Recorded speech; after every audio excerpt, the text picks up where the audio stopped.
Hello students, நம்ம இன்னைக்கு இந்த வீடியோவில் என்ன பார்க்க போகிறோம்னா எக்ஸசைஸ் 11.2ல் கொஷின் நம்பர் 10 பார்க்க போகிறோம். சரிங்களா கண்ணா? இம்பார்ட்டன்ட் கொஷின், நல்லா கவனமாக பாருங்கள். ஸோ என்ன கொடுத்துருக்காங்கன்னா 2 persons could fit new windows in a house in 3 days. 2 percent இருக்காங்கம்மா, வேலைக்கு வர்றாங்க, உங்கள் வீட்டுக்கு வேலைக்கு வராங்கன்னு வச்சுக்கோங்க. அவங்க என்ன வேலை பார்க்குறவங்க? விண்டோஸ் ரிப்பேர் பண்ணுற, விண்டோ ஜன்னல் இருக்குது பார்த்தீங்கன்னா, ஜன்னலை வந்து ரெடி பண்ணி கொடுக்குற ஆட்கள் 2 பேர் வராங்க. இப்போ உங்கள் வீட்டில் உள்ள ஜன்னல் எல்லாத்தையுமே அவங்க என்ன பண்ணுறாங்கன்னா 3 days 3 நாளில் அவங்களுடைய ஒர்க்கை கம்ப்ளீட் பண்ணக்கூடிய ஆட்கள். இந்த 2 பேர் சேர்ந்தால் 3 நாளில் அந்த விண்டோஸ்லாம் ஃபிட் பண்ணிடுவாங்க. சரி, இப்போ நம்பர் 1. இப்போ one of the person fell ill. இப்போ அந்த 2 பேர் வந்தாங்களா, 2 பேரில் ஒருத்தவர் என்ன ஆகிட்டாரு, உடம்பு முடியாமல் ஆகிட்டார், காய்ச்சல் வந்துருச்சு. Before the work started. இப்போ ஒர்க் ஸ்டார்ட் பண்ணுறதுக்கு முன்னாடி அவருக்கு காய்ச்சல் வந்துருச்சு. How long would the job take now? இப்போ எத்தனை பேர் இருக்காங்க? 2 பர்சன்ட் இருந்தாங்க, இப்போ 1 பர்சன்ட் தான் இருக்காங்க. ரைட்டுங்களா? இப்போ இந்த ஒருத்தவர் என்ன பண்ணணும், இந்த ஒர்க்கை பூரா அவர் பார்க்கணும். சரிங்களா? 2 பேர் இருந்தால் 3 நாளில் கம்ப்ளீட் ஆகும். அப்போ ஒரு ஆள் இருந்தால் எத்தனை நாளில் கம்ப்ளீட் ஆகும்? அப்படியே டபுள் ஆகுமா? 6 days ஆகும். சரிங்களா? அப்போது இங்கே வந்து ஒர்க்கர்ஸ் கம்மியாகிறாங்க, உங்களுக்கு டைம் என்ன ஆகுது, டேஸ் வந்து அதிகமாகுது. ரைட்டுங்களா? அப்போ ஒரு விஷயம் கம்மியாகி இன்னொரு விஷயம் அதிகமாச்சுன்னா நம்ம எந்த ஃபார்முலா யூஸ் பண்ணணும்? இன்வர்ஸ் ப்ரொபோர்ஷன் யூஸ் பண்ணணும். ரைட்டுங்களா? இப்போ நம்ம ஃபஸ்ட்டு சப்டிவிஷனை முடிச்சுட்டு அதுக்கப்புறம் செகண்ட் சப்டிவிஷன் போவோம். சரிங்களா கண்ணா? இப்போ முதல்ல என்ன சொன்னேன், சொல்யூஷன் போட்டுக்குவீங்க. சரிங்களா? எதை நம்ம கண்டுபிடிக்கிறோமோ அதை எக்ஸ்ன்னு வச்சுக்கோங்க. How long would the job take now, அதாவது ஹவு மெனி டேஸ் அப்படின்னு கேட்டிருக்காங்க. அப்போ let the number of days equal to x ன்னு வச்சுக்கோங்க. இது வந்து ஃபர்ஸ்ட் சப்டிவிஷன், மொதல் கொஸ்டினுக்கு. சரிங்களாமா? அப்புறம் இப்போ கிவன், ரெண்டாவது என்ன எழுதுவீங்க? கிவன். இங்கே 2 விஷயம் இருக்குது, ஒன்று வந்து பர்சன்ஸ், இன்னொன்று வந்து டேஸ். அப்போ இது 2 ரேஷியோ தான் பார்க்க போகிறோம். அப்போ ஃபஸ்ட்டு வந்து பர்சன்ஸ். எவ்வளோ பர்சன் வந்தால், 2 பர்சன் வந்தால் எத்தனை நாளில் வேலை முடிப்பாங்க? 3 daysல வேலையை முடிப்பாங்க. இப்போ இதில் ஒருத்தவர் என்ன ஆயிடுச்சு, ஃபெல் இல், அதாவது காய்ச்சல் வந்துடுச்சு. அப்போ மிச்சம் எத்தனை பர்சன் தான் இப்போ ஒர்க் பண்ண முடியும்? 1 பர்சன் தான் ஒர்க் பண்ண முடியும். ஹவு மெனி டேஸ் நம்மளுக்கு தெரியாது, அதுதான் எக்ஸ். புரியுதுங்களா? அப்போ 1 இன்க்ரீஸ் ஆகுது, 1 டிக்ரீஸ் ஆகுதுன்னா நம்ம என்ன யூஸ் பண்ண போகிறோம்? By using inverse proportion. என்னமா யூஸ் பண்ண போகிறோம்? இன்வர்ஸ் ப்ரொபோர்ஷன் மெத்தடை யூஸ் பண்ண போகிறோம். இன்வர்ஸ் ப்ரொபோர்ஷன் மெத்தட் என்ன? This into this equal to this into this. ரைட்டுங்களா? அதாவது 2 into 3 persons into days equal to 1 into X. 1 into X. 2 3s are எவ்வளோமா? 6ங்களா? 1 into X, X equal to 2 3s are 6. அப்போ how many days? 6 days. ரைட்டுங்களா? அப்போ answer எடுத்து எழுதணும். therefore 6 days required to complete the given work. To complete the work and complete பண்ணுங்க. So this is the answer for subdivision 1 Kanna. question number 10ல subdivision 1 குரிய answer. next நம்ம subdivision 2 பார்க்கலாம். So இப்போ நெக்ஸ்ட்டுமா subdivision 2 பார்க்க போகிறோம். Subdivision 2ல என்ன கொடுத்துருக்காங்கன்னா, how many persons would be needed to fit the windows in 1 day. இப்போ போன ஃபஸ்ட்டு சப்டிவிஷனில் பர்சன்ஸ் கம்மியானா என்ன, இப்போ இதில் 3 daysல கம்ப்ளீட் பண்ண ஒர்க்கை நம்ம என்ன பண்ணுறோம்? 1 dayல கம்ப்ளீட் பண்ணால் அப்போ பர்சன்ஸ் என்ன ஆகும்? இன்க்ரீஸ் ஆகுமா? ரைட்டுங்களாமா? ஒன்று குறைஞ்சா இன்னொன்று இன்க்ரீஸ் ஆகும். அப்போ இப்போ இங்கே என்ன கண்டுபிடிக்கணும்? how many persons, என்ன கேட்டிருக்காங்க?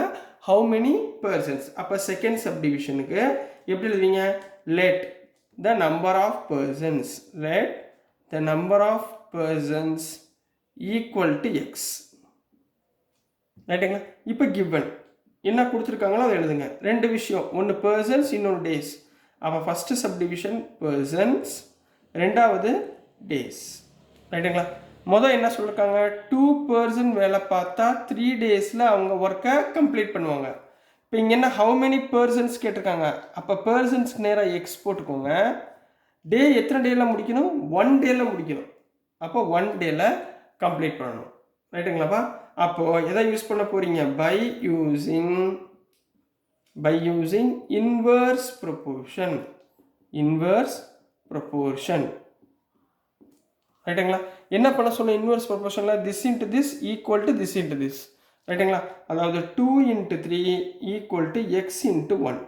x into 1 x equal to 2 3s are 6.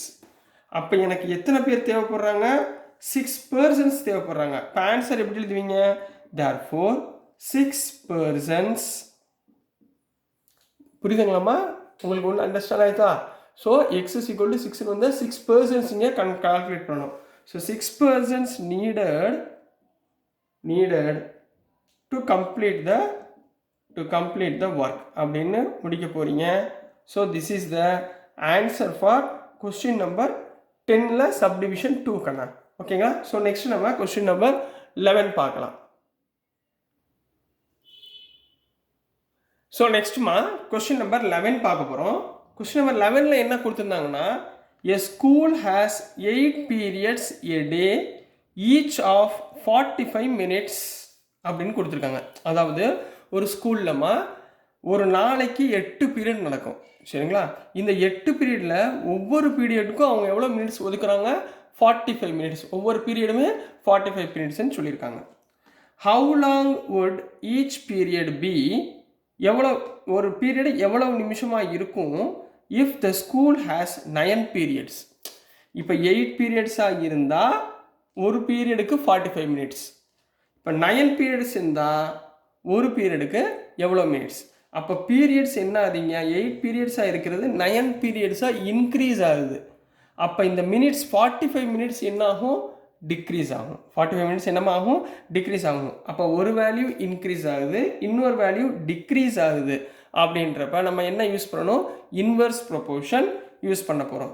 Assuming the number of school hours be same. School hours வந்து சேம் தான், மார்னிங் 9 to ஈவினிங் 4 அப்படின்னு வச்சுக்கோங்க. சரிங்களா? இப்போ பீரியட்ஸோட ஹவர் எவ்வளோ மாறுது அப்படின்றத மட்டும் நம்ம எவ்வளோ நிமிஷம் மாறுது அப்படின்றத மட்டும் கால்குலேட் பண்ணால் போதும். இப்போ நம்ம என்ன கண்டுபிடிக்கணும் போல சொல்லுங்க பார்ப்போம். ஹவு லாங்னா இது எங்கே அது? மினிட்ஸ். இதில் மினிட்ஸில் கொடுத்துருக்காங்க. ரைட்டுங்களா? அப்போ மினிட்ஸ் தான் நம்ம ஃபைன் பண்ணணும், டியூரேஷன் ஃபைன் பண்ணணும். சரிங்களா? அப்போ solution let duration of each period இதுதான் அவங்க ஃபைன் பண்ண சொல்கிறாங்க. சரிங்களா? எவ்வளோ நம்மளுக்கு தெரியுமா? தெரியாது. ஸோ எக்ஸ்ன்னு வச்சுக்கோங்க. இப்போ ரெண்டு விஷயம், இங்கே பீரியட் இருக்குது. ரைட்டுங்களா? இங்கே மினிட்ஸ் டைம் இருக்குது. ரைட்டுங்களா? அப்போ மொதல் பீரியட்ஸ் கிவன். ரைட்டுங்களா? கிவன் என்ன கொடுத்துருக்காங்க? பீரியட்ஸ். இன்னொன்று டைம். ரைட்டுங்களாமா? இங்கே எத்தனை பீரியட் இருக்குது? 8 பீரியட். ஒரு பீரியடுக்கு எவ்வளோ மினிட்ஸ்மா? 45 மினிட்ஸ். ரைட்டுங்களா? இப்போ அவங்க என்ன சொல்கிறாங்க? 9 பீரியட்ஸாக கன்வெர்ட் பண்ணுறோம். How many minutes? இதுதான் ஃபைன் பண்ண சொல்கிறாங்க. ரைட்டுங்களா? அப்போ பை யூஸிங் எதை யூஸ் பண்ண போகிறோம்? By using inverse proportion. ரைட்டுங்களா? கொஸ்டின் நீங்கள் தான் அண்டர்ஸ்டாண்ட் பண்ணி எழுதிக்கணுமா? So by using inverse proportion என்ன பண்ண சொன்னோம்? This into this equal to this into this. ரைட்டுங்களா?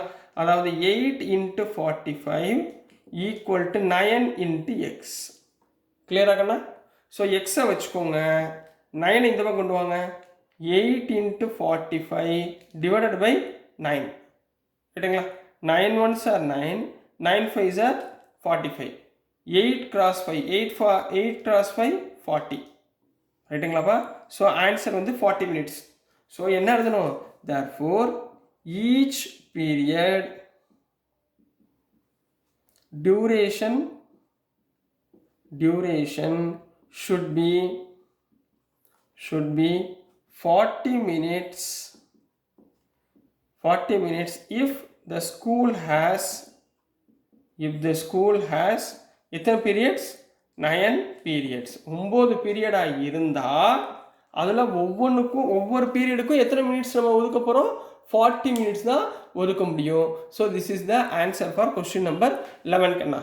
ஸோ டியர் ஸ்டூடெண்ட்ஸ், நான் அனுப்புகிற வீடியோஸ் உங்களுக்கு புரிஞ்சிருக்குன்னு நினைப்பேன். பிடிச்சிருந்துச்சுன்னா மறந்துடாமல் லைக் பண்ணுங்கள், ஷேர் பண்ணுங்கள், மறக்காமல் சப்ஸ்கிரைப் பண்ணி சப்போர்ட் பண்ணுங்கள் ஸ்டூடெண்ட்ஸ். தேங்க்யூ.